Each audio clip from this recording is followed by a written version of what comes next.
गुजरात के अहमदाबाद के सरदार वल्लभ भाई पटेल एयरपोर्ट से एक प्लेन दोपहर 1:38 पर प्लेन 3000 मीटर वाले एक रनवे से उड़ान भरता है और 1:40 पर ठीक 2 मिनट बाद जैसे ही वो हवा में 625 फीट के ऊंचाई तक पहुंचता है, उसके बाद वह वापस ज़मीन के तरफ आने लगता है।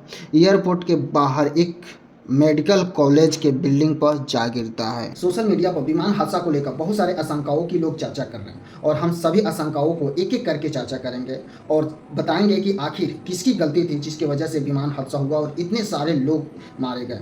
दोस्तों, आप सभी को बता दें, इस विमान हादसा में 242 लोग मारे गए, जिसमें से 10 क्रू मेंबर भी थे और 2 पायलट भी थे। 242 लोग में से सिर्फ एक ही व्यक्ति बचा है। तो हर एक चीज़ का चर्चा करेंगे, वीडियो पर बने रहिए और सभी बताएंगे कि किसकी गलती थी जिसकी वजह से ये विमान हादसा हुआ।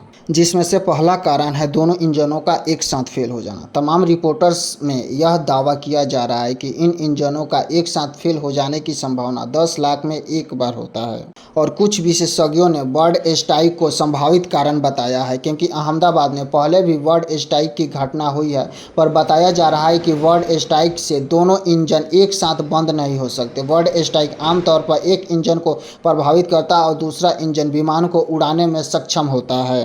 कुछ मीडिया रिपोर्ट में यह भी कहा जा रहा है कि अहमदाबाद में 43 डिग्री तापमान इंजन को प्रभावित कर सकता है, खासकर फुल टैंक लोडिंग के साथ। तो दोस्तों, यह रहा पहला कारण। आइए आप लोगों को दूसरा कारण बताते हैं। आकाश वत्स ने जो एयर इंडिया पर सवाल उठाया था, उसको लोग दूसरा कारण बताते हैं। आइए आप लोगों को बताते हैं कि आकाश वत्स क्या बताए थे एयर इंडिया के बारे में।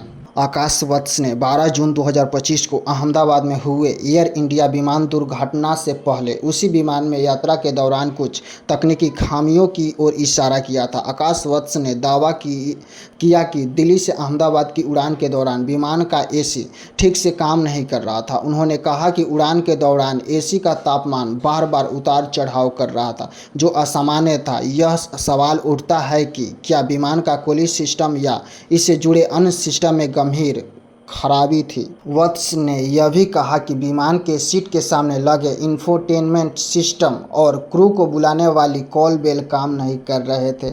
सवाल यह है कि क्या यह छोटी मोटी खामियां विमान के व्यापक तकनीकी रख रखाव की कमी की ओर इशारा नहीं करती है? क्या इस तरह की खामियों को हल्के में लिया जा सकता है?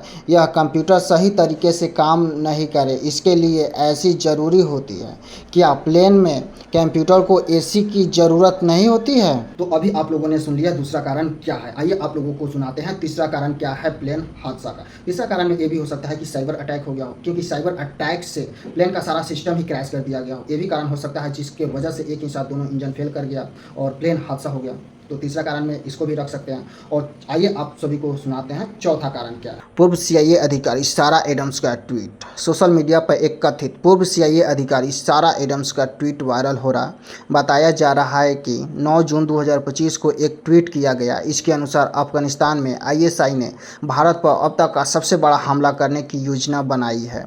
यह हमला 2 से 3 दिनों में होने की बात की गई थी। तो ये रहा चौथा कारण। आइए आप लोगों को पांचवा और अंतिम कारण बताते हैं कि फ्लाइट क्रैश होने का पांचवा कारण क्या। कप्तान सुमित सबरवाल के पास 8200 घंटे और फर्स्ट ऑफिस क्लाइव कुंदन के पास 1100 घंटे का उड़ान अनुभव था।